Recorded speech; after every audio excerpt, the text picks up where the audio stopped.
Je voudrais ajouter quelques mots au sujet de cette vérité si importante que nous appelons la vision spirituelle. Jean 9.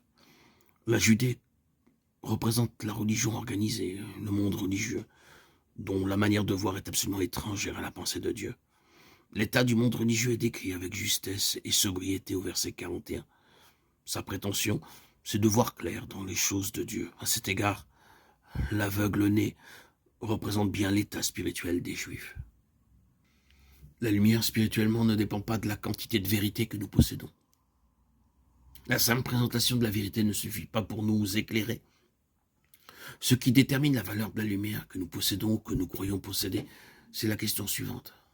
Cette lumière nous a-t-elle affranchis? Notre vision spirituelle nous a-t-elle délivrés de la tutelle des autres, de notre dépendance des hommes?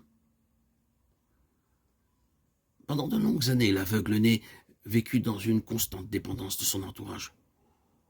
Pour marcher, il dépendait des yeux des autres. Pour manger, il dépendait de l'argent des autres. En lui ouvrant les yeux, Jésus l'a franchi de cette double servitude. Il n'aura plus besoin désormais de mendier, il n'aura plus besoin de se faire diriger par les autres. Ses yeux se sont ouverts, il voit, il est libre.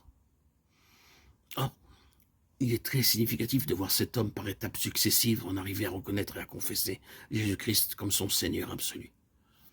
Les deux choses vont toujours de pair. Là où des influences humaines font concurrence à l'autorité exclusive qui appartient au Seigneur Jésus, il n'y a que la prétention de voir clair, mais il n'y a pas de vraie vision spirituelle, et il n'y a pas de liberté.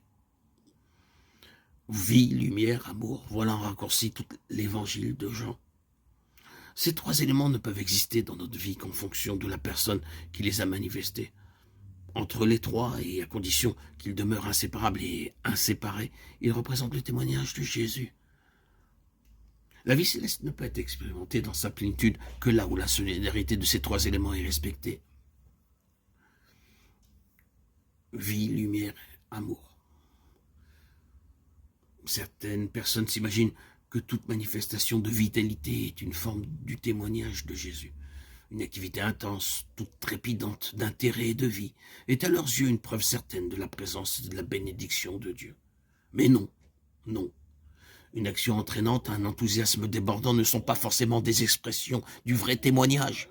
Car très souvent, c'est la lumière qui leur manque et leurs ailes seraient tout autres s'ils étaient éclairés. D'autres pensées disent, pourvu que ce soit la vérité qui nous soit prêchée, c'est tout ce qu'il nous faut. Nous avons la lumière, cela nous suffit. Or, on peut très bien voir la lumière et prêcher la vérité sans pour cela avoir la vie. Quelle bénédiction décevante d'entrer dans un lieu de culte et d'y trouver la vérité sans y trouver la vie. De même, on peut avoir la lumière sans avoir l'amour. Les autres enfants de Dieu ont besoin de votre amour. Ils s'en passent. Cela vous suffit-il? Le témoignage de Jésus, c'est la vie, la lumière et l'amour exprimés ensemble pour manifester une personne, la personne du Seigneur Jésus.